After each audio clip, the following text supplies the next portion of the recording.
श्री शिवाय नमस्तुभ्यं भक्तों, स्वागत है आप सबका आपके अपने YouTube चैनल नमामि शिवजी में। भगवान भोलेनाथ की कृपा हम सब पर सदैव बनी रहे। भक्तों, आज के वीडियो में आप सुनेंगे पार्थिव शिवलिंग का निर्माण कैसे करें, पार्थिव शिवलिंग का निर्माण कब करें, पार्थिव शिवलिंग का निर्माण करते समय मिट्टी कैसी होनी चाहिए, उसमें कैसा जल मिलाया जाए। भक्तों, ऑनलाइन पूज्य पंडित गुरुजी प्रदीप मिश्रा जी पार्थिव शिवलिंग का अभिषेक पूजन करवाएंगे। उसमें कौन कौन सी सामग्री हमें आवश्यकता पड़ेगी, वह कौन कौन सी सामग्री हैं जिन्हें हमें पहले से अपने पास तैयार रखना चाहिए। वीडियो को पूरा अवश्य देखें, वीडियो बहुत ही महत्वपूर्ण होने वाली है। वीडियो में आगे बढ़ने से पहले कमेंट बॉक्स में महादेव का जयकारा अवश्य लगाएं। कमेंट बॉक्स में हर हर महादेव, जय श्री कृष्णा पूर्ण श्रद्धा भक्ति के साथ लिखें। चैनल पर पहली बार विजिट हुए, पहली बार मेरी आवाज़ सुन रहे तो चैनल को सब्सक्राइब करके बेल आइकन अवश्य दबाएं। इस बार भक्तों, सावन की शिवरात्रि 2 अगस्त शुक्रवार की है। इस दिन न सिर्फ अपने ही देश में ही नहीं बल्कि विदेशों में भी रह रहे भक्त पार्थिव शिवलिंग का निर्माण करके पूजन करेंगे। भक्तों, सावन मास में पार्थिव शिवलिंग बनाकर पूजन करने का बहुत ही विशेष महत्व होता है। इस दिन पूज्य पंडित प्रदीप मिश्रा जी ऑनलाइन पार्थिव शिवलिंग का पूजन करवाएंगे। भक्तों, सावन मास की शिवरात्रि पर पार्थिव शिवलिंग बनाकर पूजन करने का विशेष महत्व होता है। इसका फल भक्तों को कई गुना प्राप्त होता है। भगवान भोलेनाथ अपने भक्तों की मनोकामना अवश्य पूर्ण करते हैं। उनके जीवन में चल रहे दुख परेशानी का निवारण करते हैं, रोग कष्टों से छुटकारा मिलता है।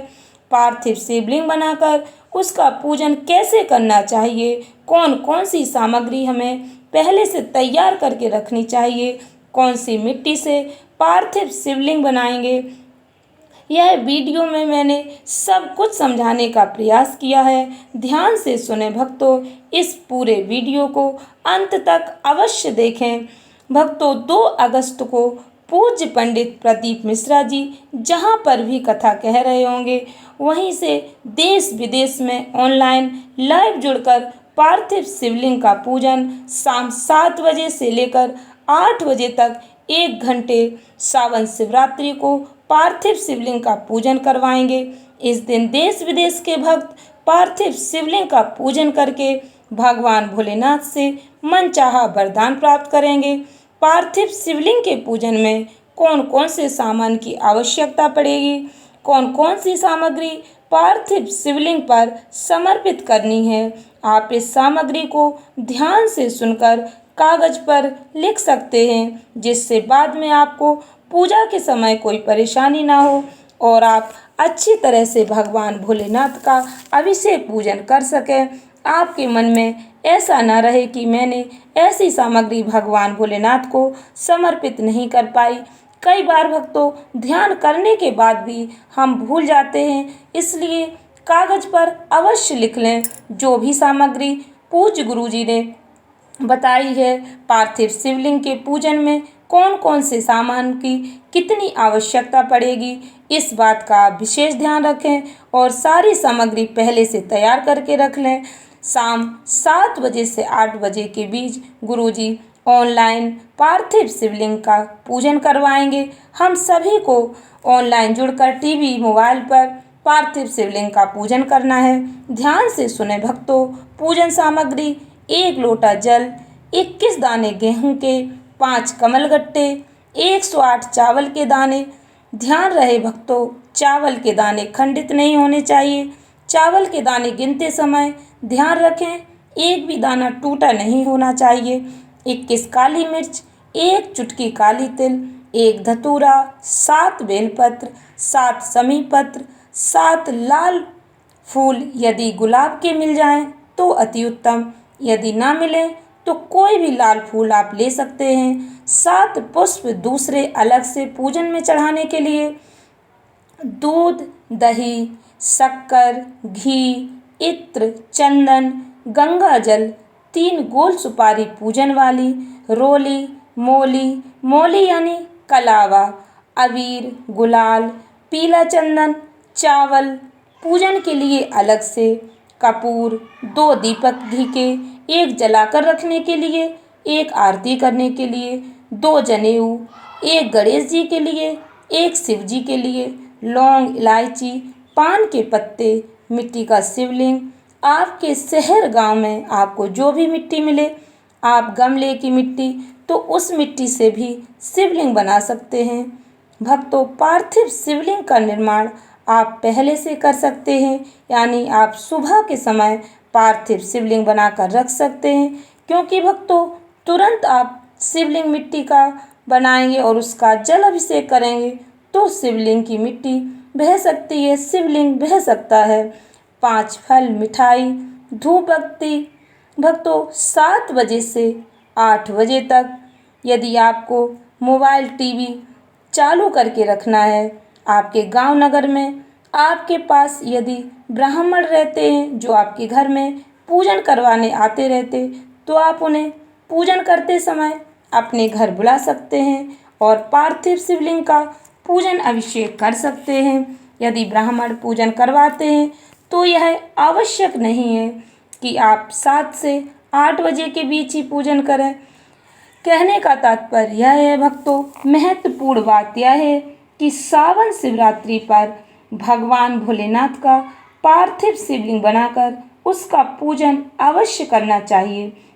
यदि कोई पंडित, कोई ब्राह्मण नहीं है तो आप टीवी, मोबाइल के माध्यम से पूज्य गुरुजी पंडित प्रदीप मिश्रा जी द्वारा पार्थिव शिवलिंग का पूजन करें और करोड़ों लोगों के साथ मिलकर भगवान भोलेनाथ की आरती करें। भगवान भोलेनाथ से मनवांछित फल प्राप्त करें। विसर्जन करते समय ध्यान रखें भक्तों, आप जब पार्थिव शिवलिंग का विसर्जन करें, शिवलिंग को जल में छोड़ें, उस समय शिवलिंग की जलाधारी का मुख यानी जल की धार जहाँ से निकलती है वह उत्तर की ओर होती है, वह भाग हमारी तरफ होना चाहिए। और आप थाली इस प्रकार से पकड़ें कि जब शिवलिंग आप पानी में विसर्जित करें उस समय वह भाग जलाहारी वाला थोड़ा सा हमें दिखाई देता रहे और आपने जिस कामना से पार्थिव शिवलिंग का निर्माण किया है वह कामना मन में बोलते हुए पार्थिव शिवलिंग को आप जल में विसर्जित करें। आपकी मनोकामना अवश्य पूर्ण होगी। इसी को कहते हैं पार्थिव शिवलिंग का निर्माण करना और आराधना करना। भक्तों, सावन के महीने में यदि पार्थिव शिवलिंग का आप निर्माण करते हैं, सोमवार के दिन पार्थिव शिवलिंग बनाते हैं, तो नियम ध्यान रखना है। इसका वर्णन लिंग पुराण में मिलता है। ध्यान से सुने भक्तों, नियम, जब भी आप पार्थिव शिवलिंग के निर्माण के लिए मिट्टी लेते हैं तो उसमें थोड़ा सा पानी या गंगा जल के छींटे लगा दें। आप पार्थिव शिवलिंग निर्माण के लिए बाहर से मिट्टी लेकर आते हैं या आप पहले से आपके घर पर मिट्टी रखी है, उसमें जल के छींटे लगाना अनिवार्य है। यदि आपने बिना पानी के छींटे लगाए शिवलिंग का निर्माण किया तो इसका कोई प्रमाण शास्त्रों में नहीं मिलता है। ज़्यादातर भक्त पहले से मिट्टी ला के रख लेते हैं, फिर उस पर जल का सिंचन नहीं करते। आप जब भी मिट्टी लेकर आएँ तो जल का सिंचन अवश्य करें। चाहे आप 8 दिन पहले मिट्टी लेकर आए हों या 3 दिन पहले, 2 दिन पहले, जिस दिन भी मिट्टी लेकर आते हैं उसी दिन जल का सिंचन करना चाहिए। किस जल से मिट्टी का सिंचन करना है, ध्यान से सुने भक्तों। आपके रसोई घर में पानी का कलश अवश्य रखा होगा। यदि नहीं भी रखा है तो आप जिस दिन मिट्टी लेकर आते हैं उस दिन पहले पानी का कलश भर के रख दें। उस पर एक कटोरी में थोड़े से चावल के दाने रख दें। 2 घंटे 4 घंटे बाद उस जल से ही पानी का सिंचन करें। उस जल के पानी के मिट्टी का सिंचन करने से इसका विशेष महत्व होता है। भक्तों, उस जल का विशेष महत्व होता है, ऐसा हमारे शास्त्रों में वर्णन मिलता है।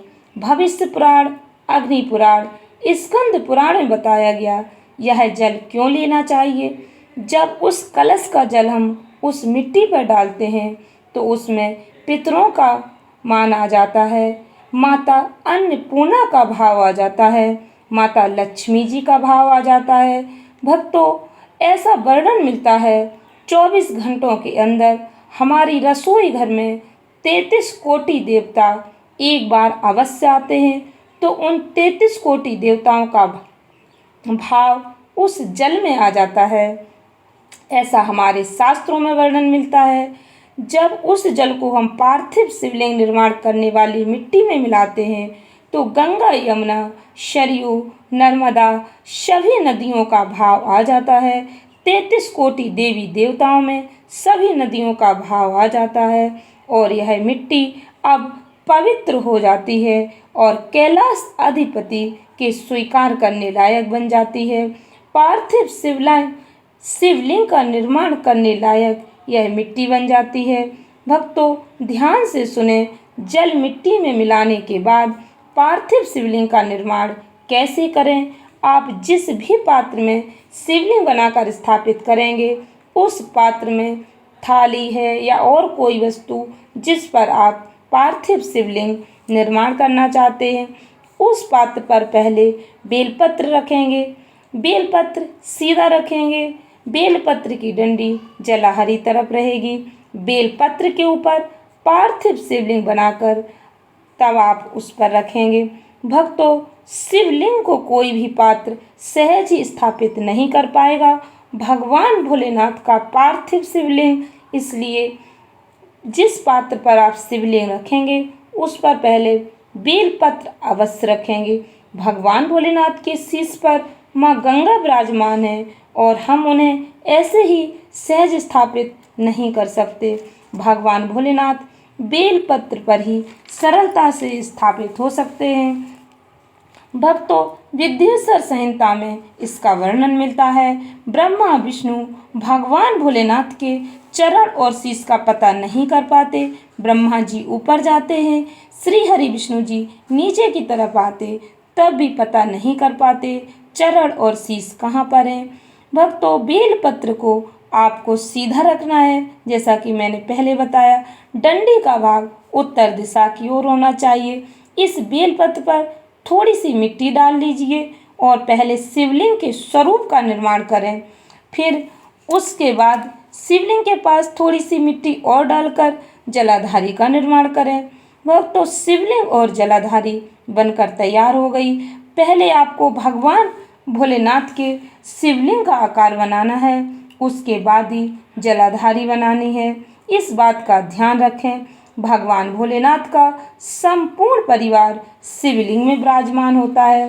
भक्तों, शिवलिंग किस जगह पर बनाना चाहिए, मिट्टी में कैसा जल मिलाना चाहिए, आपको ये बात अच्छी तरह से समझ में आ गई होगी।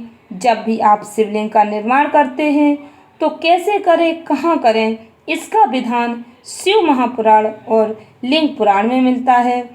क्यारे की मिट्टी होनी चाहिए, मतलब ऐसी जगह की मिट्टी जहाँ पर कोई गंदगी ना हो। शिव महापुराण की कथा कहती है, आप जब भी मिट्टी लेकर आते हैं तो उस पर जल का सिंचन अवश्य करें। आपके घर में गंगा जल, नर्मदा जल, जो भी जल रखा है, आप उस जल को पानी में डालकर मिट्टी का सिंचन कर सकते हैं। यदि कोई जल नहीं है तो आप जल के लोटे में थोड़ा सा इत्र डालकर सिंचन कर सकते। यदि इत्र भी नहीं है तो थोड़ा सा दूध डाल लीजिए। दूध भी नहीं है तो फिर आप इसमें बेलपत्र जल के लोटे में डालकर जल का सिंचन कर सकते हैं। वैसे भक्तों, दूध तो हमारे घर में हमेशा रखा ही रहता, लेकिन इस बात का ध्यान रखें, दूध अच्छा होना चाहिए, दूध स्वच्छ शुद्ध होना चाहिए। यदि दूध नहीं तो आप जल के लोटे में एक बेलपत्र डाल लीजिए। यदि बेलपत्र भी नहीं मिल पाता तो आप जल के लोटे में एक पीपल का पत्ता डाल सकते हैं। जब भी आप जल का सिंचन करें तो इस बात का विशेष ध्यान रखें, मिट्टी का सिंचन आपको उसी दिन करना है जिस दिन आप मिट्टी घर पर लेकर आते हैं। जैसा कि मैंने पहले भी बताया कि मिट्टी का सिंचन आपको उसी दिन करना है, ना कि जिस दिन आप पार्थिव शिवलिंग का निर्माण करते हैं उस दिन नहीं। जिस दिन आप मिट्टी लेकर घर पर आते हैं उसी दिन आपको मिट्टी का सिंचन करना है। भक्तों, यदि आप सुबह के समय शिवलिंग बनाना है तो ब्रह्म मुहूर्त में मिट्टी को गला देना चाहिए।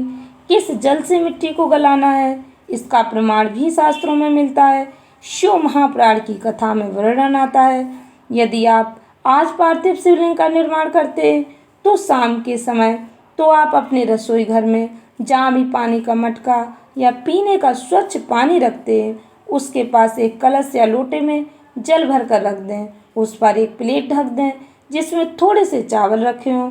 उसी जल से मिट्टी को गलाना है।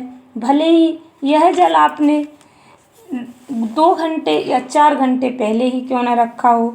रसोई घर में पितरों का वास होता है, माता अन्नपूर्णा का वास होता है। शास्त्रों में वर्णन मिलता है 24 घंटों में एक समय ऐसा आता है जब 33 कोटि देवता आपकी रसोई में प्रवेश करते हैं। इसलिए भक्तों, रसोई घर को हमेशा स्वच्छ रखना चाहिए, इस बात का विशेष ध्यान रखना है। इसके बाद बाबा का सुंदर भाव से अभिषेक करें, पूजन करें। यदि आपने पार्थिव शिवलिंग का निर्माण किया है तो रात्रि होने से पहले शिवलिंग का विसर्जन अवश्य कर दें। लेकिन भक्तों, कुछ विशेष समय पर आप शिवलिंग को रात में घर में रख सकते हैं। जैसे आपने शिवरात्रि के दिन पार्थिव शिवलिंग का निर्माण किया, या बड़ी तीज, छोटी तीज, हरतालिका तीज, या कोई विशेष उत्सव है, सावन का महीना है, तो आप शिवलिंग पूरी रात भी अपने घर पर रख सकते हैं। लेकिन बाकी किसी समय यदि आप पार्थिव शिवलिंग का निर्माण करते हैं तो रात्रि से पहले, सूर्यास्त से पहले विसर्जन अवश्य कर देना चाहिए। जल में, जलाशय में, जहाँ पर भी आप विसर्जन कर सकते हैं विसर्जन अवश्य कर देना चाहिए। कई लोग कहते पार्थिव शिवलिंग का निर्माण मैंने किया और मेरी मनोकामना पूर्ण नहीं हुई। भक्तों, इसमें भगवान का दोष नहीं होता। कहीं ना कहीं जब हमसे चूक हो जाती है तो हमें पूजा का पूर्ण फल प्राप्त नहीं हो पाता। इसलिए भक्तों, पार्थिव शिवलिंग निर्माण और विसर्जन की विधि को ठीक तरह से समझ लीजिए। पूर्ण श्रद्धा विश्वास के साथ भगवान भोलेनाथ का पूजन करिए। यदि आपको पूर्ण श्रद्धा भक्ति के साथ आप भगवान भोलेनाथ की पूजा आराधना करते हैं, पूर्ण विश्वास के साथ पार्थिव शिवलिंग का निर्माण करते हैं, तो आपकी मनोकामना अवश्य पूर्ण होगी। भक्तों, पूजा सामग्री एक बार ध्यान से सुन लीजिए। 1 लोटा जल, 21 दाने गेहूं के, 5 कमलगट्टे, 108 चावल के दाने, 21 काली मिर्च, 1 चुटकी काले तिल, 1 धतूरा, 7 बेलपत्र, 7 समी पत्र, 7 लाल फूल, 7 अन्य पुष्प, दूध, दही, शक्कर, इत्र, घी, चंदन, गंगाजल, 3 गोल सुपारी, रोली, मोली, अबीर, गुलाल, पीला चंदन, चावल पूजा के लिए अलग से, कपूर, 2 दीपक घी के, 2 जनेऊ। भक्तों, लौंग, इलायची, पान के पत्ते, फल, मिठाई, धूप बत्ती, मिट्टी का पार्थिव शिवलिंग। आशा करती हूँ वीडियो अच्छी लगी होगी, उपयोगी लगी हो। तो भक्तों, वीडियो को अधिक से अधिक लोगों में शेयर अवश्य करें। इससे हमारी जानकारी अधिक से अधिक भक्तों तक पहुंच सके और भगवान भोलेनाथ का आशीर्वाद हम सभी को प्राप्त हो सके। धन्यवाद भक्तों। श्री शिवाय नमस्तुभ्यम।